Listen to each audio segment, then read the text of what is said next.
आइए आज एक ऐसी कहानी में चलते हैं, एक ऐसे वक्त में जब अंधेरा इतना इतना घना हो गया था कि उसे मिटाने के लिए खुद रोशनी को ही एक सुनहरा रूप लेना पड़ा। कभी सोचा है कि क्या हो जब अंधेरा मतलब बुराई इतनी ज्यादा ताकतवर हो जाए कि उसे कोई भेद ही ना पाए, जब सारे के सारे रास्ते बंद नजर आने लगें, तब क्या होता है? बस इसी एक सवाल से हमारी आज की कहानी शुरू होती है।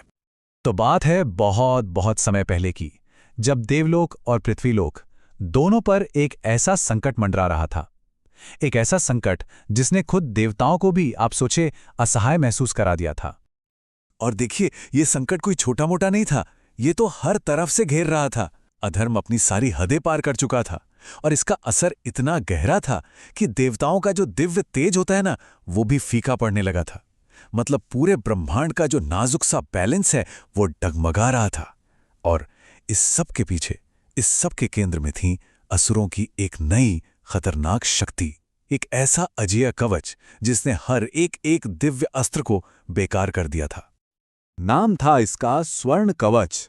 इसे असुरों ने किसी ऐसी तकनीक से गढ़ा था कि कोई भी शक्ति, कोई भी इसे भेद ही नहीं सकती थी। देवताओं की सारी ताकत, उनके सारे अस्त्र, सब के सब इसके सामने एकदम बेअसर हो चुके थे। और यही तो उनकी निराशा का सबसे बड़ा कारण था। तो जब हर तरफ सिर्फ और सिर्फ निराशा थी, कोई उम्मीद नहीं बची थी, तब देवताओं ने क्या किया? वो महादेव की शरण में गए।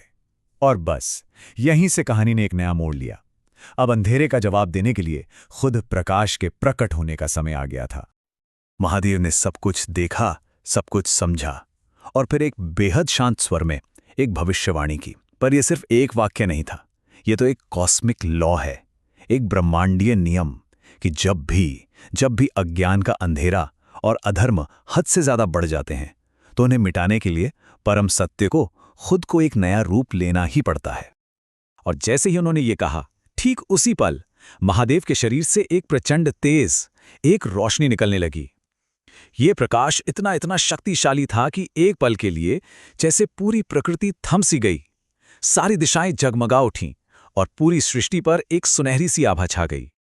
और उस दिव्य प्रकाश के ठीक बीच में एक आकृति उभरने लगी, एक ऐसा शरीर जो कुंदन की तरह, मतलब तपाए हुए एकदम शुद्ध सोने की तरह दमक रहा था। क्या नजारा रहा होगा वो। फिर उनकी आंखें प्रकट हुईं, और वो आंखें कोई साधारण आंखें नहीं थीं। नहीं, वे तो सूर्य की ज्वाला की तरह धधक रही थीं। ऐसी आंखें जिनमें अधर्म को बस एक ही नजर में भस्म कर देने की ताकत थी।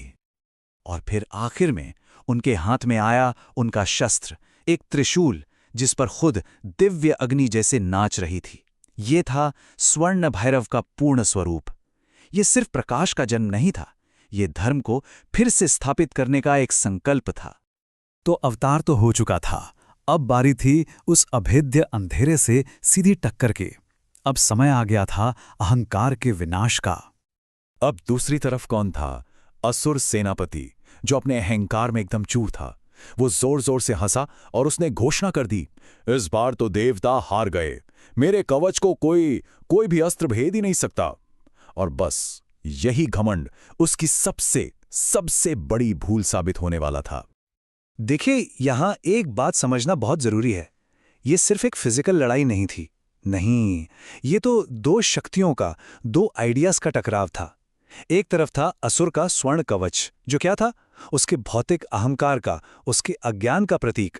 और दूसरी तरफ थे स्वर्ण भैरव, जिनका तेज वो परम सत्य की ऊर्जा थी, सूर्य से भी सोचिए लाख गुना ज्यादा प्रखर। और फिर वो हुआ जिसकी किसी ने भी कल्पना नहीं की थी।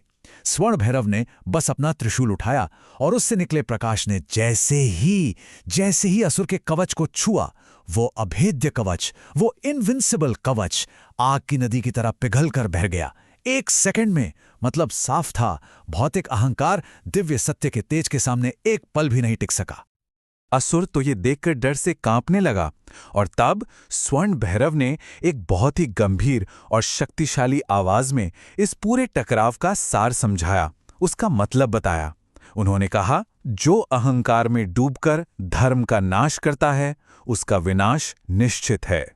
तो अधर्म का नाश हो चुका था। धर्म की स्थापना भी हो चुकी थी।